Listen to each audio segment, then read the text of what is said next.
몇 달 전 이 단상을 만들고 한 뼘 한 뼘 리스치를 할 때만 해도 제가 이 자리에 서서 성도님들의 초롱초롱한 눈을 마주할 줄은 꿈에도 몰랐습니다. 이렇게 한 치 앞을 모르는 게 사람의 일이라고 두려움을 살았지만 만나고 느끼기 전까지 모든 게 참 실제로 느껴지지 않습니다. 이렇게 하나님도 호련히 오신다 선언하시는데요. 하나님 호련히 오신 후 펼쳐지는 말씀을 만나보겠습니다. 이사야서 66장 17절에서 24절은 이사야서의 가장 마지막 부분이고 결론입니다. 어제 새벽 예배에서 보셨듯이 나와 삶과 우리가 완전히 새로워진다 하십니다. 66장 전체가 결론인데 구조를 보면 1절에서 5절 5가지 주제를 정리했고요. 6절에서 16절은 하나님이 호련히 강림으로 완성되는 것입니다. 그리고 하나님만이 완성하는 것이지 하나님 외에 그 어떤 누구도 할 수 있는 것이 아니다 하셨습니다. 이번 주 본문은 여호와의 최종 4가지 선언이 나옵니다. 이 4가지 선언은 하나님이 이렇게 이루신다. 내가 이것을 이룰 것이다. 라고 하는 하나님 꿈의 요약으로 할 수 있습니다. 벌써 지난주 본문을 잠깐 보면 핵심적인 부분이 믿음의 불가능성입니다. 호련히 임하심으로 모든 게 완성된다 했기 때문에 이게 참 딱 와닿지 않고 그런가 하는 생각도 들 수 있습니다. 세상 일처럼 뭔가 차차 발전되어 가다 어느 날 완성된다면 눈으로 보고 믿을 수 있습니다. 그런데 이 호련한 강림으로 이것이 나타날 때 오히려 눈에 보이는 현상과 거짓이 더 강해집니다. 그러니 육체로 현상을 사는 우리가 믿을 수 있는 가능성이 전혀 없습니다. 그러므로 믿음은 오직 말씀으로만 가능합니다. 그런데 이때 말씀으로라는 말은 말씀을 이해하는 게 아니고 말씀이 우리 가슴에 부딪히는 것입니다. 그러면 우리가 두렵고 떨리는 것입니다.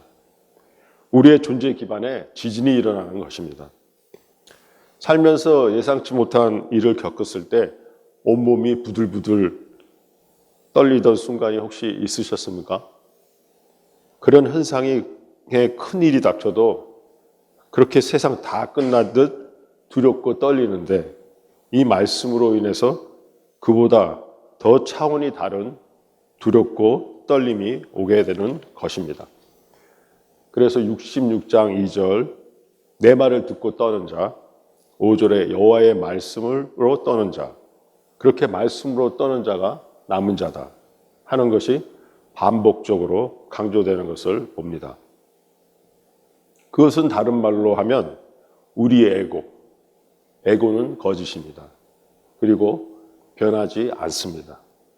개로 태어났으면 개로 삽니다. 아무리 사람인 척 사는 애완견들도 개입니다. 예레미야 선지자가 표범이 그 반점을 구스인이 그 피부 색깔을 바꿀 수 있느냐 하셨습니다. 그럼 어떻게 할까요? 거듭남이 열쇠입니다. 그러기 위해선 우리의 존재 기반 자체가 완전히 해체되어야 합니다.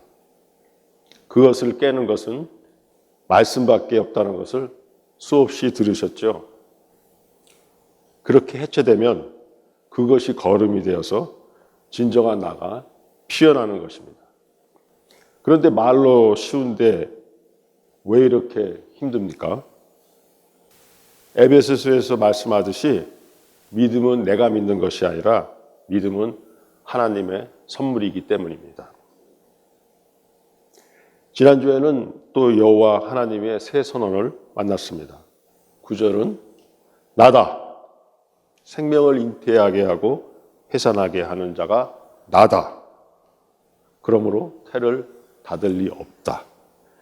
종교인들은 천천히 흐르는 물을 믿을 수가 없습니다.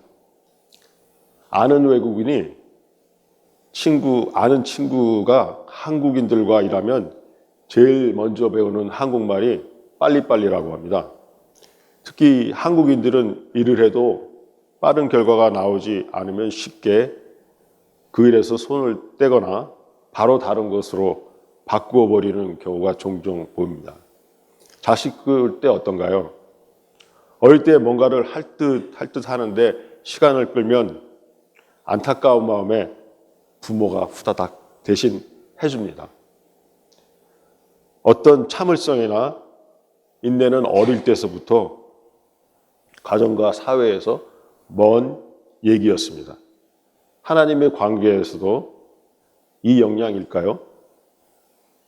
빨리빨리 뭔가를 보여주시길 바라는데 너무 더디게 보일 때 제 속을 참 답답하게 많이 하셨습니다.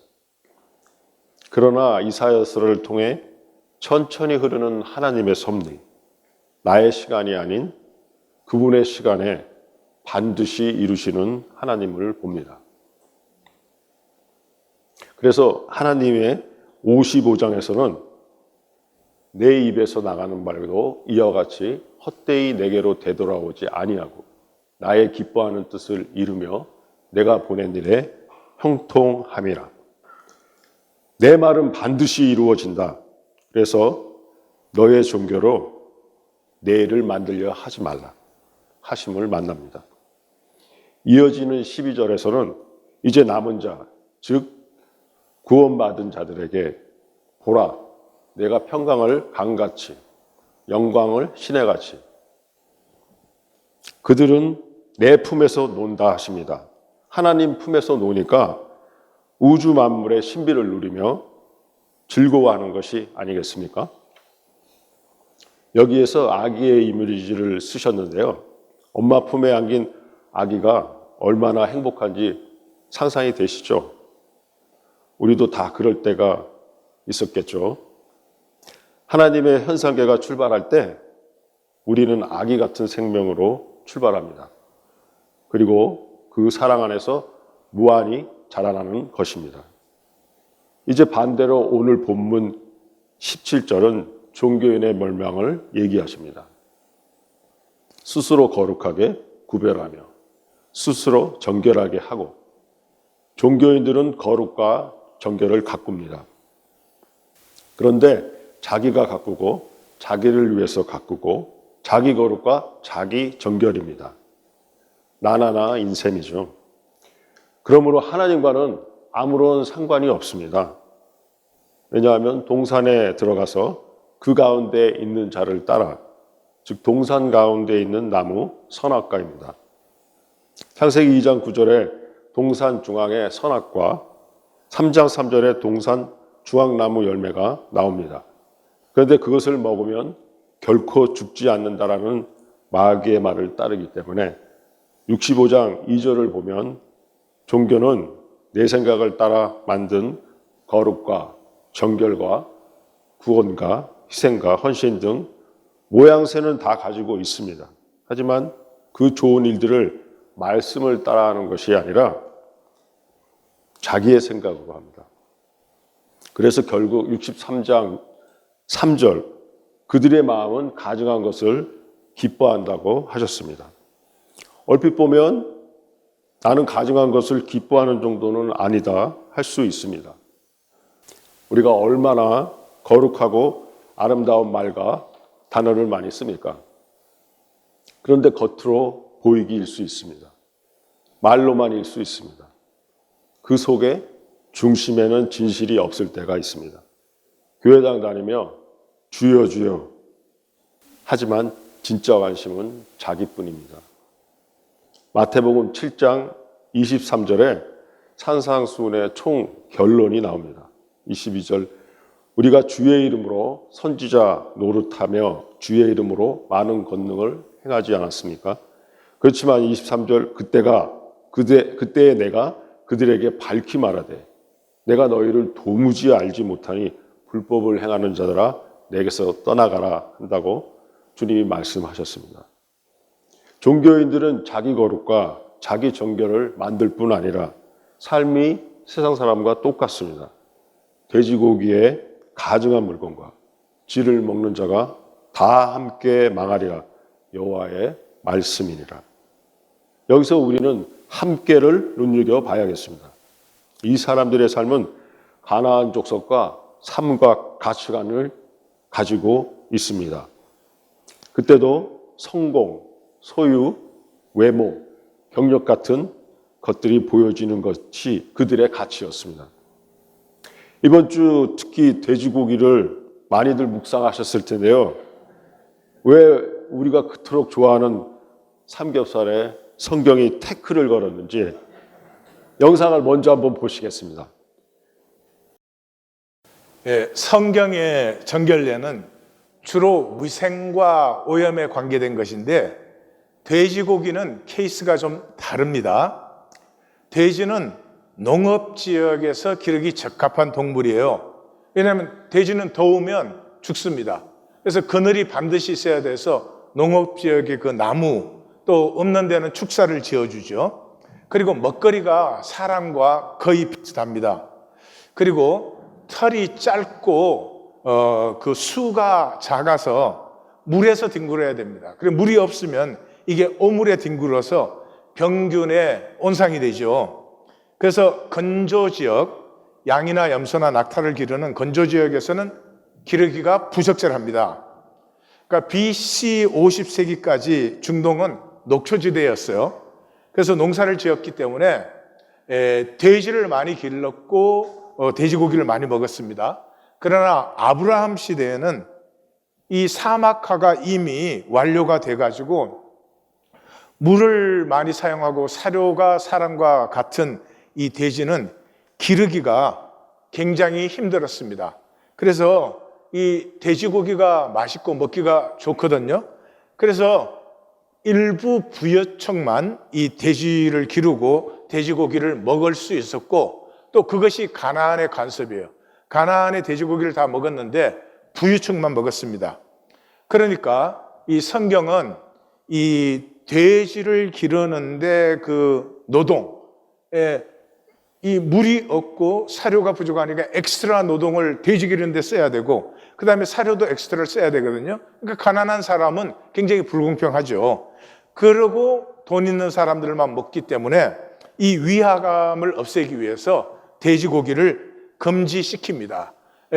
이걸 또 볼 수 있는 데가 뭐냐 그러면 7세기에 이슬람 시대가 들어오거든요.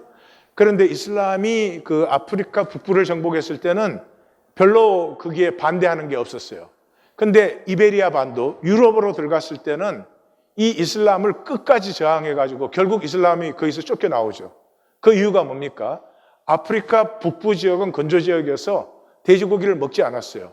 근데 유럽은 돼지고기를 먹었거든요.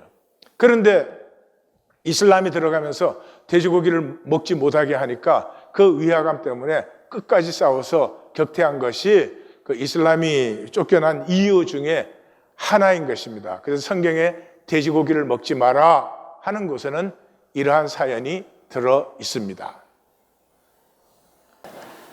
그 누구보다도 삼겹살의 찐심이신 강변마을 주민 이시성 선생님의 말씀 설명 감사합니다. 대부분의 성경에서 금지된 음식물은 위생과 영양의 문제 때문이었습니다. 그런데 돼지고기는 위화감 때문이었다고 합니다. 그럼 오늘날은 어떻습니까? 신약시대에 이미 예수님께서 말씀하셨죠. 마태복음 15장 11절에 정결례를 새롭게 하셨습니다. 입으로 들어가는 것이 사람을 더럽게 하는 것이 아니라 입에서 나오는 그것이 사람을 더럽게 하는 것이니라. 입에서 나오는 것은 말입니다. 그 말은 어디서 나오나요? 생각에서 나옵니다. 그래서 다시 말해 생각이 더러운 것이지 음식물이 더럽지 않다 하셨습니다. 또 마가복음 7장 19절에 모든 음식물을 깨끗하다 하셨습니다.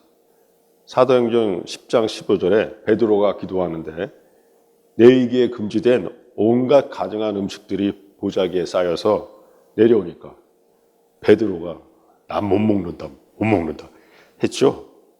그랬더니 하나님께서 깨끗하게 하신 것을 내가 속되다 하지 말라 하셨습니다.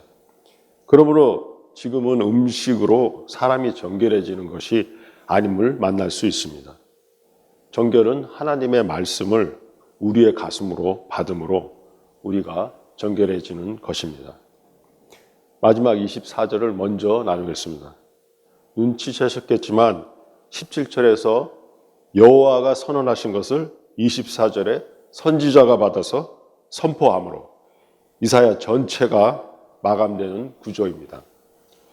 그들이 나가서 내게 패역한 자들의 시체를 볼 것이라. 그들이 나가서 그랬으니까 그들은 하나님 나라에 속하지 않았음을 볼 수 있습니다. 그럼 패역한 자들은 누구일까요? 65장 2절이 아주 잘 표현해 주고 있습니다. 종일 자기 생각에 따라 사는 자들입니다. 그런 자들이 시체를 본다고 합니다. 생명은 계속 새로워지는 것입니다. 어린아이를 보면 날마다 자라고 새롭지 않습니까? 그런데 시체는 새로워지는 것이 아니라 날마다 부패해져 갑니다. 그러므로 시체는 생명에 반대되는 사람이라고 볼 수 있습니다. 이 사람들은 세 가지를 따라 나오는데 첫째, 그 벌레가 죽지 아니하며 여기에서는 허무해하고 썩어짐의 종로로 탄 사도 바울의 말씀이 떠오르시죠. 사람이 삶을 살아갈수록 존재의 존엄성이 높아지고 아름다워져야 되는데 오히려 존재의 존엄성이 파괴된 삶입니다. 둘째, 그 불이 꺼지지 아니하며 마가복음 9장 43절에 예수님께서 지옥을 곧 꺼지지 않는 불이라고 표현하셨습니다. 멈추지 않는 고통입니다. 바깥 어두운 데서 슬피 울며 이를 간다는 게 언제까지라는 기한이 있는 게 아니라 그냥 영원히 그 상태입니다. 정말 무섭습니다. 셋째, 모든 혈육에 가증함이 되리라. 어제 새벽 예배에서도 말씀드렸듯이 존재가 가장 저주가 가증함이 되는 것이 아닙니까? 혐오스럽다는 말인데요. 사람에게 가장 큰 저주일 겁니다. 내가 혐오스러운 자가 된다는 것. 예전에 한 남편이자 아버지신 분이 일 끝나고 집에 들어갔는데 거실에서 아내와 자식들이 막 웃으면서 서로 즐겁게 대화를 나누다가 아버지를 보더니 쓱 일어나서 각자 방으로 들어가더랍니다. 정말이지 그 순간에 살고 싶지 않았다고 한 얘기가 생각납니다. 이 정도도 힘든데 그런데 혐오스러운 자가 된다는 것은 정말 상상하고 싶지 않습니다.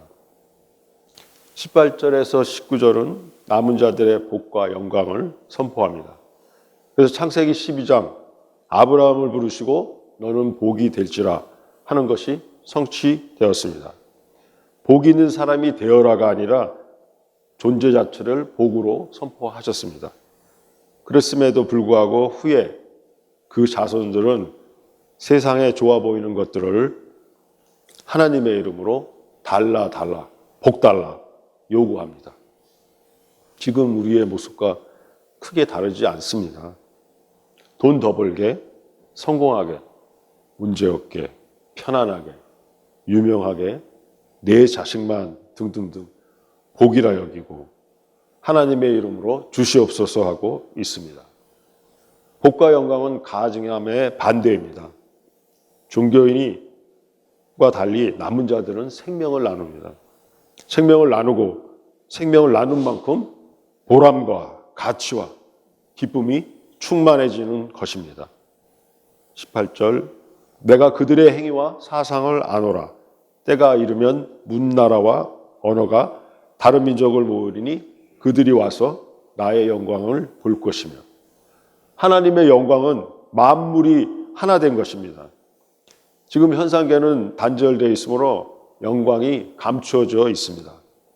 19절 내가 그들 가운데 징조 남은 자 세워 여러 나라 다시스, 울, 룻, 두발, 야완 내 명성 듣지 못한 내 영광 보지 못한 먼 섬들로 보내리니 그들이 나의 영광을 문나라에 전파하리라. 다시 말해 내가 심판에서 살아남은 자, 즉 남은 자를 세운다 하십니다. 그리고 여기 지명 이름은 아주 고대 지명입니다. 그래서 실제로 갈 수 없는 곳이죠. 마치 우리가 바레라는 나라를 갈 수 없는 것처럼 말이죠. 바레 아시죠? 또 막 찾으시면 성경에서 찾으시면 곤란합니다.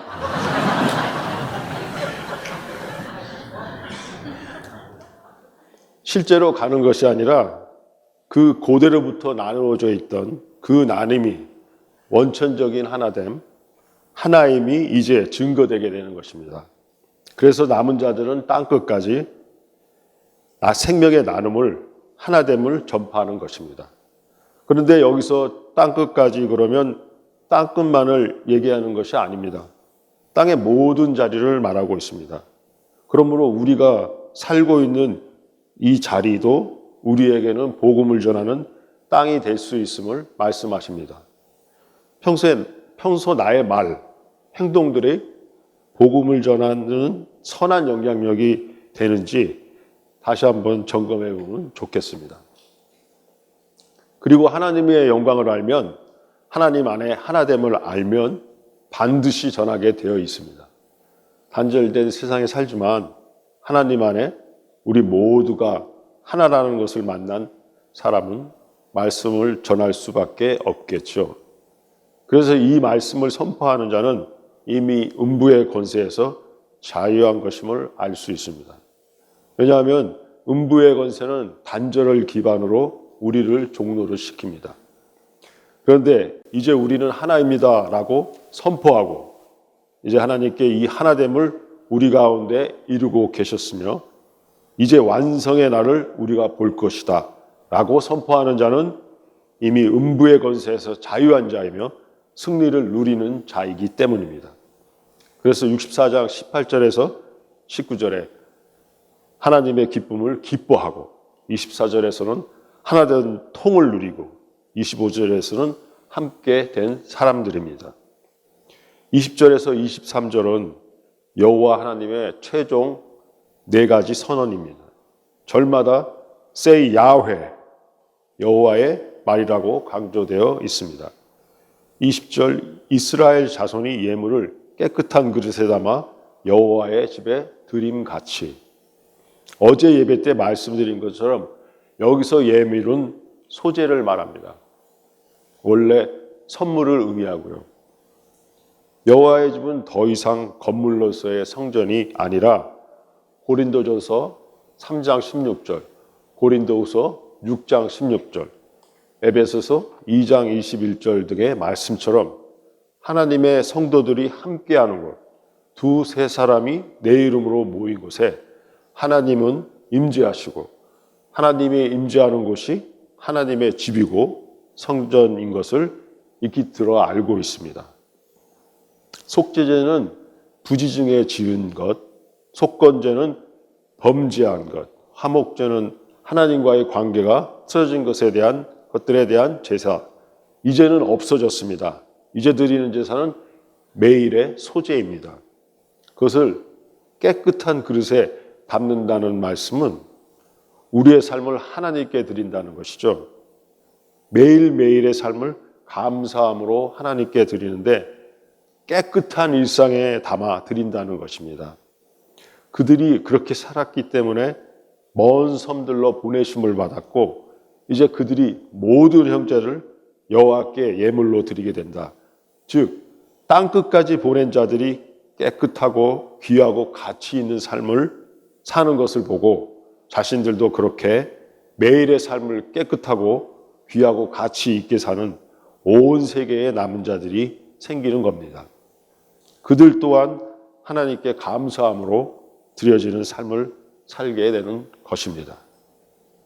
그것이 남은 자의 영광이고 기쁨이 됩니다. 사도 바울이 그래서 로마서 12장 1절 그러므로 형제들아 내가 하나님의 모든 자비하심으로 너희를 권하노니 너희 몸을 하나님이 기뻐하는 거룩한 산 제물로 드리라. 이는 너희가 드릴 영적 예배니라. 매일 감사함으로 드리는 소재, 이것이 영적 예배인 것입니다. 우리의 매일은 어떤 예배인지 다시 한번 돌아보게 합니다. 그들이 너희 모든 형제를 문나라에서 나의 성산 예루살렘으로 말과 수레와 교자와 노새와 낙타에 태우다가 여호와께 예물로 드릴 것이요. 그들은 하나님께 돌아온 자들 가장 귀하게 인도하고 대접함을 보여줍니다. 탕자가 돌아왔을 때 아버지가 제일 좋은 옷을 입히고 반지를 껴주고 신발을 신기고 살찐 송아지를 잡고 가장 좋은 대접하는 모습이 생각나시죠? 마태복음 7장 12절에서는 또 말씀하십니다. 그러므로 무엇이든지 남에게 대접을 받고자 하는 대로 너희도 남을 대접하라. 이것이 율법이요 선지자니라. 그들이 성산 예루살렘은 더 이상 어떤 지명으로서의 예루살렘이 아닙니다. 이사야서 2장 3장에서 보았듯이 말씀이 흘러나오는 곳을 말씀하고 있습니다. 21절 나는 그 가운데에서 택하여 제사장과 레위인을 삼으리라. 남은 자들은 이미 56장에서 이방인과 고자, 안식일을 더럽히지 않고 나의 언약을 굳게 지킨 자들. 그래서 내 집은 만민이 기도하는 집이다 선포하셨습니다. 그래서 레위인은 혈통적인 것을 말하는데 이제 현상적, 혈통적 구분이 끝났음을 말씀하고 계십니다. 하나님이 본질계가 이 땅에 완성되면 모든 제도적, 인위적 특권은 끝이 나게 됩니다. 백인이냐, 흑인이냐, 얼굴이 잘생겼냐, 장난스럽냐. 모든 외적으로 보이는 형상스러운 것들은 다 사라집니다. 오직 그 사람. 하나님이 창조하신 그 생명, 그 생명의 특징은 나됨을 따라 다 피어나게 됩니다. 그래서 요한복음 1장 13절에 이는 혈통으로나 육종으로나 사람의 뜻으로 나지 아니하고 오직 하나님께로부터 난 자들이라 하십니다. 이들은 모두 제사함을 받은 자들입니다. 의롭다함을 그 가슴으로 하나 되어 잔치하는 것입니다. 이것이 사실 구약의 제사의 원래의 뜻입니다. 그 제사에 참여한 자는 자격이 아니라 그 존재 자체가 대접을 받는 것입니다. 그렇게 되면 모든 거짓과 탐욕과 유혹이 사라져버리지 않겠습니까? 왜 거짓말하고 욕심부리나요? 내가 원하는 거 가지려고. 그게 사람이든 물건이든 당당하고 정당하게 취할 수 없기에 이해받을 수 없기에 그런 거 아닌가요?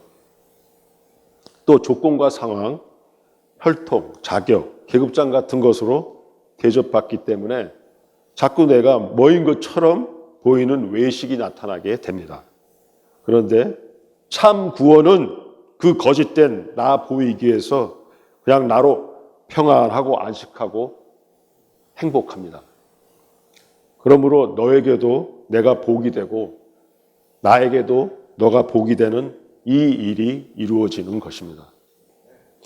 22절 내가 지을 새하늘과 새 땅이 내 앞에 항상 있는 것 같이 하늘과 땅이 새로워진다는 것이 아니고 현상계의 하늘과 땅은 소멸되고 본질계가 현현된 것임을 이미 우리는 만났습니다. 그 새하늘과 새 땅은 영원합니다. 영원히 있습니다. 여기 시작하는 내가는 원어로 풀면 참으로 내가 지을 메이크입니다. 이미 본대로 하나님이 창조하시면 그대로 있는 것이 아니라 영원히 새로움이 계속 피어나는 것을 말합니다. 여기서 눈여겨보아야 할 것이 내가입니다. 아니 라는 원어로 나라는 주어입니다. 그런데 구약에 1492회에 나온 이 내가라는 주어 중에 히브리어 문법상 13회만이 하나님의 내가를 직접 강조합니다.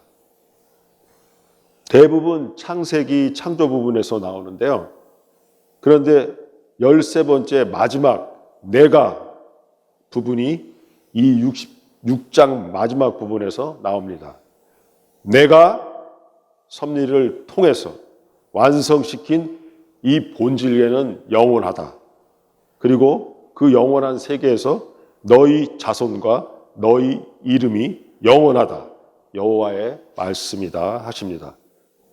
그런데 여기 너가 영원하다라고 하지 않고 너희 자손과 너희 이름이라고 하십니다. 참 나는 자녀에게서 완성됩니다. 신명기 6장 5절에서 보면 너는 마음을 다하고 뜻을 다하고 힘을 다하여 내 하나님 여호와를 사랑하라. 내 자녀에게 부지런히 가르치며 집에 앉았을 때든지 길을 갈 때든지 누워있을 때든지 일어날 때든지 이 말씀을 강론할 것을 강조하십니다. 가르침의 환경을 만들으라는 것이죠. 왜냐하면 부모의 중심은 반드시 자녀에게 흘러가게 되어 있기 때문입니다. 그 중심이 좋은 것이든 나쁜 것이든 말이죠. 일반적 부모는 자기가 소중하고 귀하게 여기는 것을 자녀에게 주고 싶어 합니다. 그래서 가장 소중하고 귀하게 여기는 것이 돈이면 돈을 자녀에게 줍니다. 물론 줄 돈이 없어가지고 못 주는 경우에도 조금이라도 주고 싶은 마음은 있습니다. 근데 아이러니하게 그 자녀의 삶은 평생 두렵고 불안하고 불행할 수밖에 없습니다. 그런데 만약 부모가 가장 소중하고 귀하다 여기는 가치가 하나님이면 하나님을 자녀에게 주고 싶어 합니다. 그 자녀는 자유하고 어려움이 있어도 결국 넘어가고 말씀을 먼저 의뢰하여 조건에 억눌리지 않게 됩니다. 생명기상의 사람이 됩니다. 그래서 남은 자들은 하나님의 영원한 본질계를 영원히 누림을 반드시 자녀와 함께 시작하게 되어 있습니다. 내가 남은 자라면 다른 건 둘째치고 첫 번째 증거가 내 자녀를 남은 자로 만들게 되는 것입니다. 그리고 만약에 내가 영혼계에 들어가고 자녀가 못 들어간다면 그것은 가슴에 영원한 아픔이 되지 않겠습니까? 자녀는 중심의 진실이 통하는 관계이기 때문에 이 영원한 세계를 내가 누리는데 자녀를 품고 있다는 것을 기억해야겠습니다. 우리가 정말 무엇을 원하느냐 하는 것은 자녀를 보면 안다고 합니다. 하나님보다 돈과 성공을 위해 사는 자녀를 훨씬 더 많이 보게 되는 것이 참 슬픈 현실입니다. 더 슬픈 건 자녀들을 학교, 돈, 성공을 우선에 두고 키운 우리가 부모라는 사실입니다. 누구네 집 자식 농사 잘 지었다. 무슨 말로 이해하십니까? 어느 학교 갔다. 얼마 번다. 직장이 어디다. 누구와 결혼했다. 부모에게 용돈 많이 준다. 같은 형상적인 보이는 것. 돈으로 자식 농사 운운하는 세상에 우리 많이 다른가요? 너무나 엄중한 말씀이 이 22절에 담겨져 있음을 만납니다. 자식의 일에는 법도 넘어서고 창피도 대신 쓰고 그 어떤 것도 할 수 있는 부모가 자녀가 남은 자가 되는 일 그리고 하나님 나라에서 영원히 새로워져 누리는 일에는 우선이 아니라면 이 예배를 통하여 말씀하시는 애통하는 하나님의 가슴을 저를 비롯한 우리 모두가 만날 수 있기를 원합니다. 23절 매월 초하루와 매 안식일에 모든 혈육이 내 앞에 나와 예배하리라. Bow down, 고개를 숙이는 것입니다. 우리가 무엇 앞에 고개를 숙입니까? 가치 앞에 고개를 숙입니다. 세상에서는 왕 또는 계급 높은 사람, 힘센 사람, 물론 어르신들에게도 고개를 숙입니다. 그러나 하나님의 새하늘과 새 땅이 임한 상태에서 고개를 숙인다는 것은 그것은 정말 진정한 가치 앞에 고개를 숙이게 된다는 것이 아닐까요? 그래서 이사야서는 예배의 싸움이라고 할 수 있는 것입니다. 종교인은 헛된 것을 예배합니다. 그래서 그 종교 좀 제발 버려라. 수없이 말씀하지 않으셨습니까? 우리가 드려야 할 예배는 참된 본질 가치를 경배하는 것임을 모르는 게 아니고 이미 이사야서 45장 14절, 49장 7절 등에서 만나고 알고 있습니다. 단 머리로 하는 것에 그쳐 있는지 삶에 적용이 되고 있는지 다시 한번 나에게 예배란 무엇인지 답하는 오늘이 되기를 바랍니다. 지금까지 살펴본 네 가지 하나님의 선언을 도표로 보겠습니다. 중심은 나의 나됨입니다. 현상과 조건과 상황이 나를 결정하는 것이 아니고 하나님의 창조한 나됨을 누리는 것이 핵심입니다. 그 사람은 하나님께 드려지는 깨끗하고 순전한 삶을 삽니다. 그리고 영원히 새로워지는 우리가 이루어집니다. 내 중심이 진실이 먼저 자녀에게 나누어져서 자녀가 우리가 되듯이 만방에 있는 모든 심령들과 내 중심에 진정한 가치가 나누어져서 우리가 이루어집니다. 이 세 가지가 이루어지고 점점 자라나는 기반은 공동체 예배입니다. 약속한 함께 안에서 가꾸어지는 것입니다. 이것이 두세 가정이 내 이름으로 모여서 약속한 시공간 안에서 함께하는 것이고 본질계에서는 하나된 시공간을 말합니다. 본질계가 완성되었다는 것은 현상이 없어진다는 것이 아닙니다. 하나님이 창조하시고 섭리하시고 이 모든 것을 완성하시는 이유는 하나님의 안에 있는 영적인 아름다움과 신비와 복됨과 귀함을 현상화시키기 위함입니다.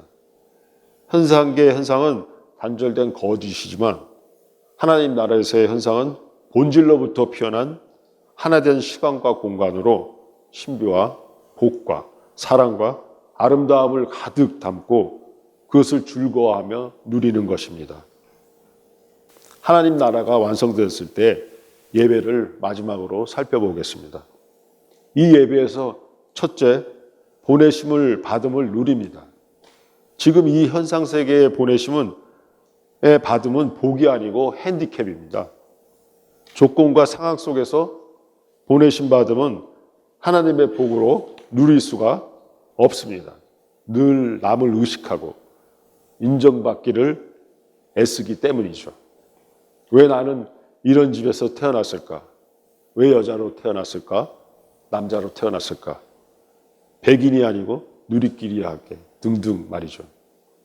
그러나 하나님 나라가 완성되었을 때 내가 보내심 받은 것은 내가 너와 어울리기 위해서임을 압니다.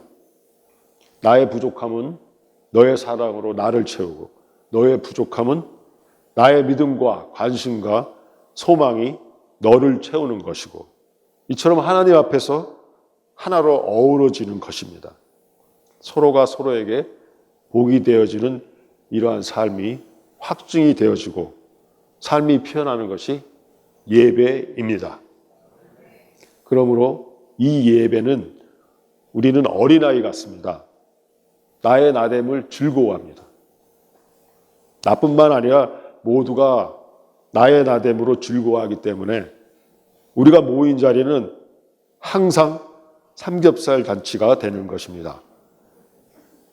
그래서 예수님께서 요한복음 4장 24절에 하나님은 영이시니 하십니다.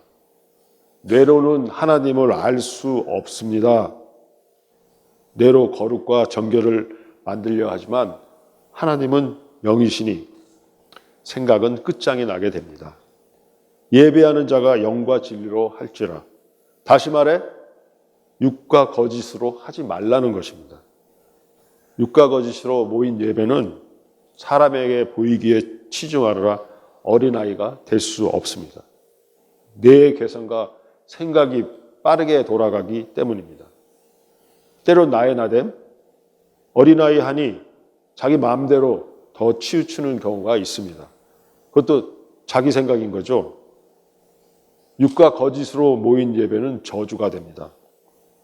영과 진리의 예배가 드려질 수 있는 곳이 지금 이 현상세계에서는 두세 사람이 하나님의 이름으로 모인 1820 데일리 브레드입니다.